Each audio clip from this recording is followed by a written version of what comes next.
Hello दोस्तों, मैं BP sir. हमारे न्यू इंडियन कोचिंग सेंटर में आपका स्वागत है।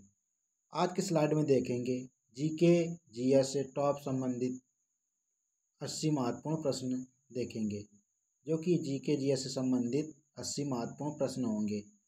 देखते हैं किस किस टॉपिक से ये 80 क्वेश्चन लिए गए उनके बारे में बात करते हैं।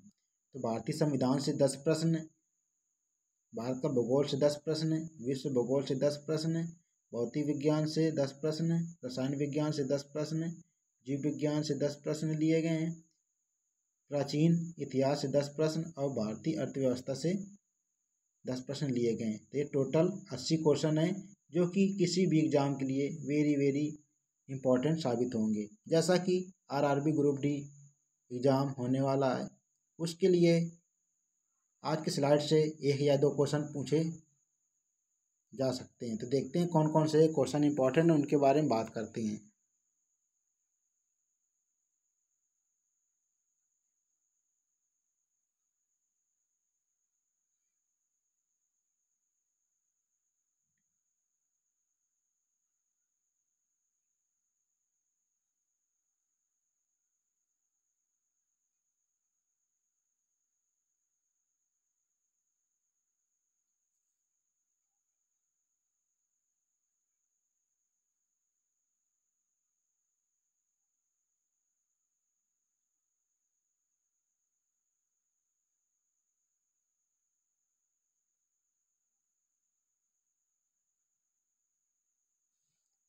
देखते हैं पहला क्वेश्चन दिया गया है हमारा,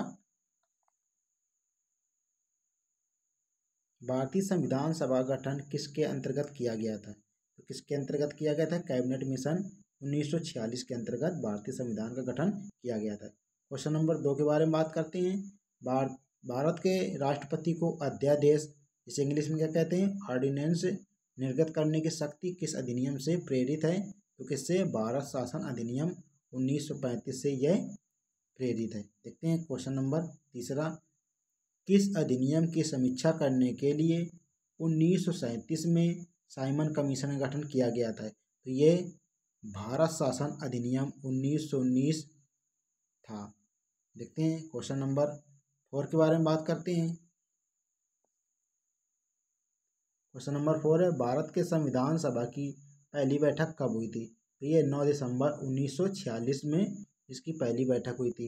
इसमें सच्चिदानंद सिन्हा को अस्थायी अध्यक्ष बनाया गया था।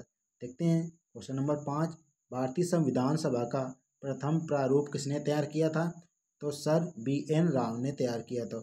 BN राव का पूरा नाम पूछ लिया जाता है, तो क्या है? विनेगर नरसिंह राव इन्हें कहा जाता है, BN राव को।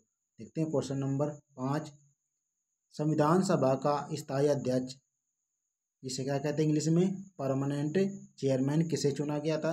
तो डॉक्टर राजेंद्र प्रसाद को स्थायी अध्यक्ष चुना गया था संविधान सभा का। देखते हैं क्वेश्चन नंबर 6 के बारे में बात करते हैं। क्वेश्चन नंबर 6, संविधान सभा में पंडित जवाहरलाल नेहरू द्वारा उद्देश्य प्रस्ताव कब प्रस्तुत किया गया था? तो ये 13 दिसंबर 1946 को उद्देश्य प्रस्ताव पंडित जवाहरलाल नेहरू ने प्रस्तुत किया था। देखते हैं पंडित जवाहरलाल नेहरू द्वारा प्रस्तुत उद्देश्य प्रस्ताव संविधान सभा में कब स्वीकार किया गया था? तो ये 22 जनवरी 1947 को स्वीकार किया गया था। क्वेश्चन नंबर 8 देखते हैं, संविधान सभा के संवैधानिक सलाहकार कौन थे? तो ये कौन थे? सर BN राव, जिसे क्या कहते हैं? विनेगर नरसिंह राव कहते हैं। देखते हैं अगला क्वेश्चन, भारतीय संविधान के निर्माण में संविधान सभा में कितना समय लगा था? तो संविधान के बनने में कितना समय लगा था? 2 वर्ष 11 माह 18 दिन का समय लगा था भारतीय संविधान के बनने में। भारतीय संविधान के जनक किसे माने जाते हैं? तो BR अम्बेडकर को भारतीय संविधान का जनक माना जाता है। देखते हैं क्वेश्चन नंबर 10, भारतीय संविधान के निर्माण काल में संविधान सभा में कुल कितने अधिवेशन या सेशन हुए? कितने सेशन हुए थे? तो 11 अधिवेशन या सेशन हुए थे। देखते हैं क्वेश्चन नंबर 11, भारत किस गोलार्ध में स्थित है? तो ये उत्तरी पूर्वी गोलार्ध में भारत स्थित है। क्वेश्चन नंबर अगला बात करते हैं। क्वेश्चन नंबर 12, क्षेत्रफल की दृष्टि से भारत विश्व में कौन सा स्थान है? तो क्षेत्रफल की दृष्टि से अपना भारत कितने स्थान पर है? 7वें नंबर पर। और जनसंख्या की दृष्टि से क्या हो गया है? पहले नंबर पर। पहले तो कौन था? चीन। देखते हैं क्वेश्चन नंबर 13। भारत का कुल क्षेत्रफल कितना है? तो 32,87,263 वर्ग किलोमीटर है भारत का क्षेत्रफल, जो कि किसी भी एग्जाम के लिए वेरी वेरी इंपॉर्टेंट है। कितना है? 32,87,263 वर्ग किलोमीटर। क्वेश्चन नंबर 14 के बारे में बात करते हैं। भारत का क्षेत्रफल विश्व के कुल क्षेत्रफल का कितना भाग है? ये 2.4% है कुल क्षेत्रफल का, 2.4%। देखते हैं अगला क्वेश्चन, क्वेश्चन नंबर 15। भारतीय भूभाग का विस्तार पूर्व से पश्चिम कितने किलोमीटर है? तो ये 2933 किलोमीटर है। देखते हैं, ये हो गया अपना भारत। इसमें देखते हैं किसकी पूछी गई है? ये पूर्व से पश्चिम की पूछी गई है। तो कितना है? 2933 किलोमीटर। और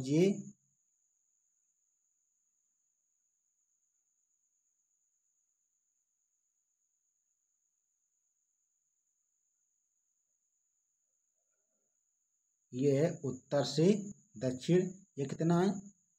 3214 किलोमीटर। तो ये एग्जाम में पूछ लिया जाता है कि उत्तर से दक्षिण तक की भारत की कुल लंबाई कितनी है? तो 3214। पूर्व से पश्चिम की का है तो कितना हो जाएगा? 2933।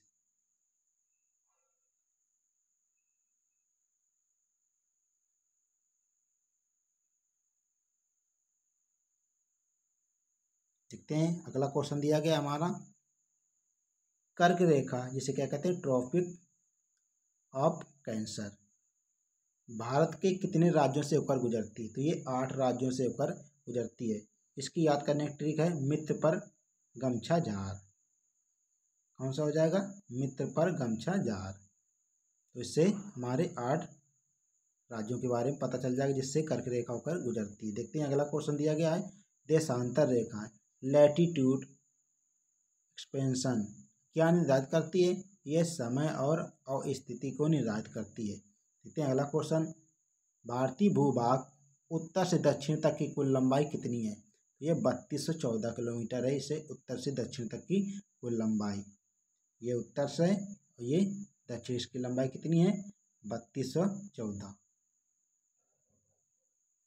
अगला क्वेश्चन देखते हैं, क्वेश्चन नंबर 19। कर्क रेखा से गुजरने वाले 8 भारतीय राज्य कौन कौन से हैं? तो मित्र पर गमछा जार ट्रिक से क्या हो जाएंगे? 8 भारतीय राज्य जो कि कर्क रेखा से। देखते हैं कौन कौन से राज्य हैं। गुजरात, राजस्थान, मध्य प्रदेश, छत्तीसगढ़, झारखंड, पश्चिम बंगाल, त्रिपुरा, मिजोरम। गुजरात की राजधानी क्या है? गांधीनगर। राजस्थान के जयपुर, मध्य प्रदेश के भोपाल, छत्तीसगढ़ के रायपुर, झारखंड के रांची, पश्चिम बंगाल के कोलकाता, त्रिपुरा के अगरतला, मिजोरम के आइजोल। देखते हैं क्वेश्चन नंबर 20। भारतीय मानक समय रेखा जो कि क्या है? मानक समय रेखा कितने डिग्री है? 82.5 डिग्री। कितने राज्यों से होकर गुजरती है? ये 5 राज्यों से होकर गुजरती है मानक समय रेखा। देखते हैं कौन कौन से राज्य आते हैं इसमें। भारतीय मानक समय रेखा से गुजरने वाले 5 राज्य देखते हैं कौन कौन से। उत्तर प्रदेश, मध्य प्रदेश, छत्तीसगढ़, उड़ीसा और आंध्र प्रदेश। ये सभी इम्पोर्टेंट क्वेश्चन हैं जो कि किसी भी एग्जाम के लिए महत्वपूर्ण साबित होंगे। देखते हैं क्वेश्चन नंबर 22। पास्कल किसकी राशि है? पास्कल किस राशि का मात्रक है? तो ये दाब का मात्रक क्या होता है? पास्कल। देखते हैं क्वेश्चन नंबर 23। ज्योति तीव्रता का मात्रक क्या है? तो कैंडेला, जिसका प्रतीक क्या होता है? CD से इसे व्यक्त करते हैं। Question number 24। एक प्रकाश वर्ष इसे क्या इंग्लिश में क्या कहते हैं? Light year. तो 9.46 इंटू 10⁻12 किलोमीटर होता है एक प्रकाश वर्ष बराबर। देखते हैं क्वेश्चन नंबर 25। शक्ति या पावर का मात्रक क्या होता है? वाट। वेरी वेरी इंपॉर्टेंट है ये किसी भी एग्जाम की दृष्टि से।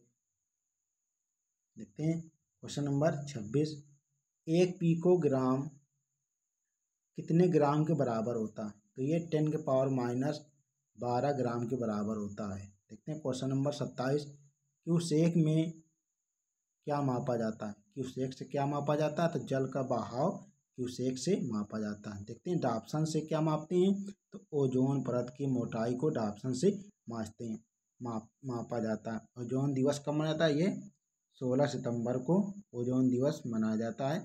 16 सितंबर को ओजोन दिवस, वेरी वेरी इंपॉर्टेंट है ये दिवस। देखते हैं एंगस्ट्रॉम में क्या मापते हैं? तो तरंग दैर्घ्य, जिसे क्या कहते हैं इंग्लिश में? वेव लेंथ मापा जाता है एंगस्ट्रॉम में। क्वेश्चन नंबर 30, एक अश्वशक्ति जिसे कहते हैं हॉर्स पावर में कितने वाट होते हैं? ये 746 वाट होते हैं एक हॉर्स पावर में। एक एचपी में कितने होते हैं? तो 746 वाट होता है एक एचपी में, इसे क्या कहते हैं? एक हॉर्स पावर। क्वेश्चन नंबर 31, हृदय की ध्वनि सुनने के लिए किस यंत्र का प्रयोग किया जाता है? तो स्टेथोस्कोप का प्रयोग किया जाता है हृदय की धड़कन को सुनने के लिए। हृदय की धड़कन को सुनने के लिए किस यंत्र का प्रयोग किया जाता है? तो ये स्टेथोस्कोप का प्रयोग किया जाता है। देखते हैं अगला क्वेश्चन, क्वेश्चन नंबर 32, प्रकाश की तीव्रता मापने के लिए किस उपकरण का प्रयोग किया जाता है? तो ये लक्स मीटर का प्रयोग किया जाता है प्रकाश की तीव्रता मापने के लिए। देखते हैं अगला क्वेश्चन, क्वेश्चन नंबर 33, परमाणु नाभिक जिसे एटॉमिक न्यूक्लियस कहते हैं के अवयव कौन से हैं? तो प्रोटॉन और न्यूट्रॉन। प्रोटॉन की खोज किसने की थी? रदरफोर्ड ने। न्यूट्रॉन की चैडविक। न्यूट्रॉन क्या होता है? उदासीन कण होता है। प्रोटॉन धनात्मक होता है। देखते हैं प्रोटॉन और इलेक्ट्रॉन का द्रव्यमान का अनुपात कितना होता है? तो 1837:1 होता है। प्रोटॉन कितना होता है? 1837। इलेक्ट्रॉन कितना होता है? 1। देखते हैं अगला क्वेश्चन, क्वेश्चन नंबर 35, हीलियम के नाभिक में होते हैं तो 2 प्रोटॉन और 2 न्यूट्रॉन होते हैं हीलियम के नाभिक में। हीलियम सबसे हल्की गैस है।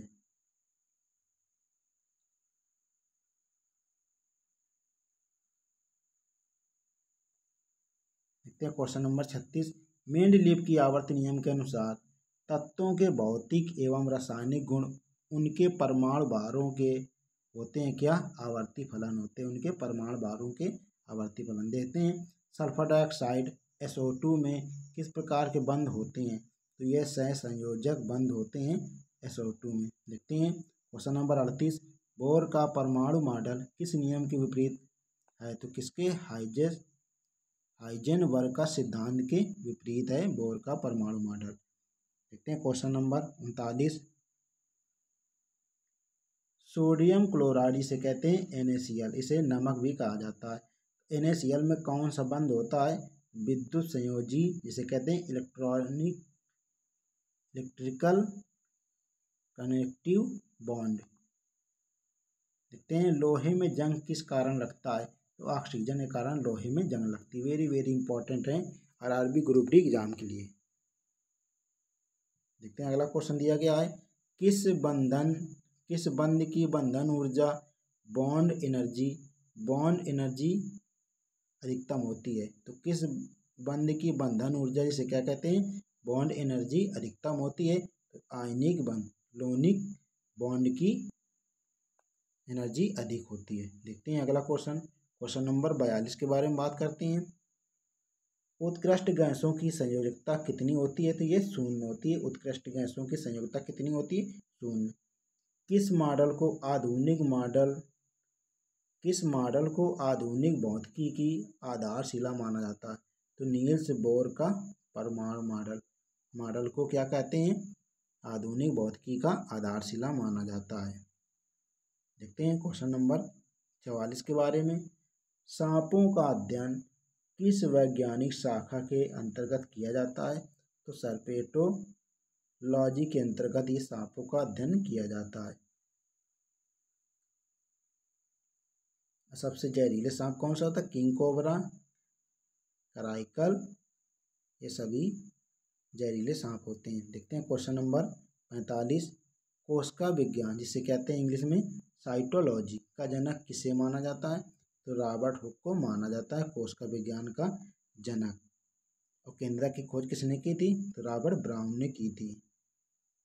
देखते हैं क्वेश्चन नंबर अगला क्वेश्चन नंबर 46 के बारे में बात करते हैं। जीव विज्ञान जिसे जूलॉजी का जनक किसे माना जाता है? तो अरस्तु को जूलॉजी का जनक माना जाता है। इतिहास को भी क्या कहते हैं? इसे अरस्तु, इतिहास के भी जनक अरस्तु को माना जाता है। अगला क्वेश्चन देखते हैं, विटीकल्चर के द्वारा क्या उत्पादित किया जाता है? तो अंगूर की खेती किसके अंतर्गत की जाती है? तो विटीकल्चर के द्वारा अंगूर की खेती की जाती है। क्वेश्चन नंबर 48, रुधिर परिसंचरण की खोज किसने की थी? तो विलियम हार्वे ने रुधिर परिसंचरण की खोज की थी। वेरी वेरी इंपॉर्टेंट है ये सभी। क्वेश्चन नंबर 49, अनुवांशिकी के पिता किसे माना जाता है? तो ग्रेगर जॉन मेंडल को अनुवांशिकी के पिता माना जाता है। ग्रेगर जॉन मेंडल ने मटर के पौधे पर अपना क्या किया था? प्रयोग किया था। क्वेश्चन नंबर 50, वर्मी कल्चर किससे संबंधित है? तो देखते हैं केचुआ। केचुआ को इंग्लिश में क्या कहते हैं? अर्थवर्म। केचुआ को किसान का मित्र भी कहा जाता है। क्वेश्चन नंबर 51, इतिहास का पिता फादर ऑफ हिस्ट्री किसे माना जाता है? तो हेरोडोटस को इतिहास का पिता माना जाता है। पॉलिटी के पिता अरस्तु को माना जाता है। देखते हैं क्वेश्चन नंबर 52, ब्राह्मी लिपि को सर्वप्रथम किस विद्वान ने पढ़ा था? तो जेम्स प्रिंसेप ने पढ़ा था 1837 में। ये ब्राह्मी लिपि को सर्वप्रथम जेम्स प्रिंसेप ने पढ़ा था। क्वेश्चन नंबर 53, जैन धर्म का प्रारंभिक इतिहास किस ग्रंथ से संबंधित है? ये कल्पसूत्र से संबंधित है जैन धर्म का प्रारंभिक इतिहास। अगला देखते हैं क्वेश्चन नंबर 54, सर्वप्रथम भारतवर्ष का नाम उल्लेख किस अभिलेख से प्राप्त हुआ था? तो हाथी गुम्फा अभिलेख। ये किसका है? खारवेल का। देखते हैं क्वेश्चन नंबर 55, उत्कीर्ण लेखों के अध्ययन को क्या कहते हैं? तो अभिलेख शास्त्र कहते हैं उत्कीर्ण लेखों के अध्ययन को। देखते हैं क्वेश्चन नंबर 56, लिपियों के विकास के अध्ययन को क्या कहते हैं? तो पूरा लिपि विद्या कहते हैं। लिपियों के विकास के अध्ययन को पूरा लिपि विद्या कहते हैं। क्वेश्चन नंबर 57, वेनसांग किस विश्वविद्यालय से बौद्ध धर्म का अध्ययन किया था? तो नालंदा विश्वविद्यालय से बौद्ध धर्म की शिक्षा ली थी। कौन? वेनसांग। खरोष्टी लिपि किस प्रकार की लिपि थी? तो दाएं से बाएं लिखी जाने वाली लिपि थी खरोष्टी लिपि। कैसे लिखी जाते थे? दाएं से बाएं। क्वेश्चन नंबर 59, अरबी भाषा की पुस्तक किताब उल हिंद की रचना किसने की थी? तो अल-बरूनी ने की थी इसकी रचना।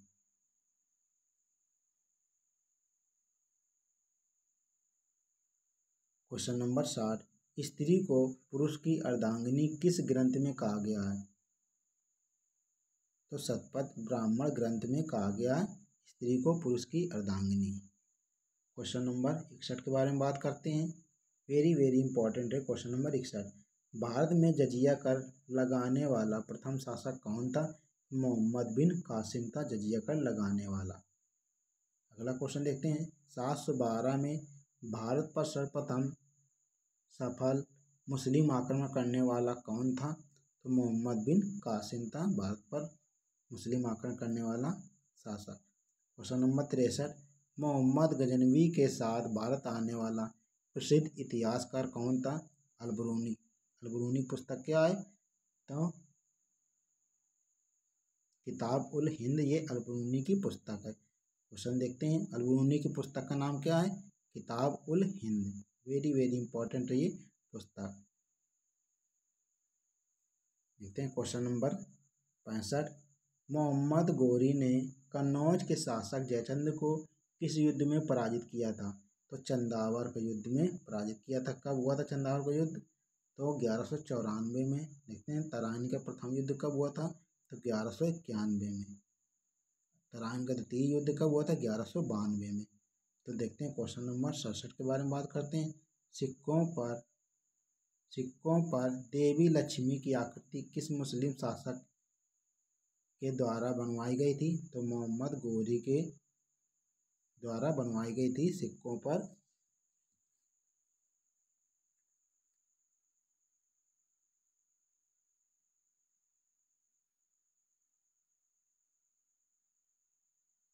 सिक्कों पर देवी लक्ष्मी की आकृति किस मुस्लिम शासक के द्वारा बनवाई गई थी? तो मोहम्मद गोरी के द्वारा बनवाई गई थी। देखते हैं क्वेश्चन नंबर 68 के बारे में बात करते हैं। गुलाम वंश की स्थापना किसके द्वारा की गई थी? तो कुतुबुद्दीन ऐबक।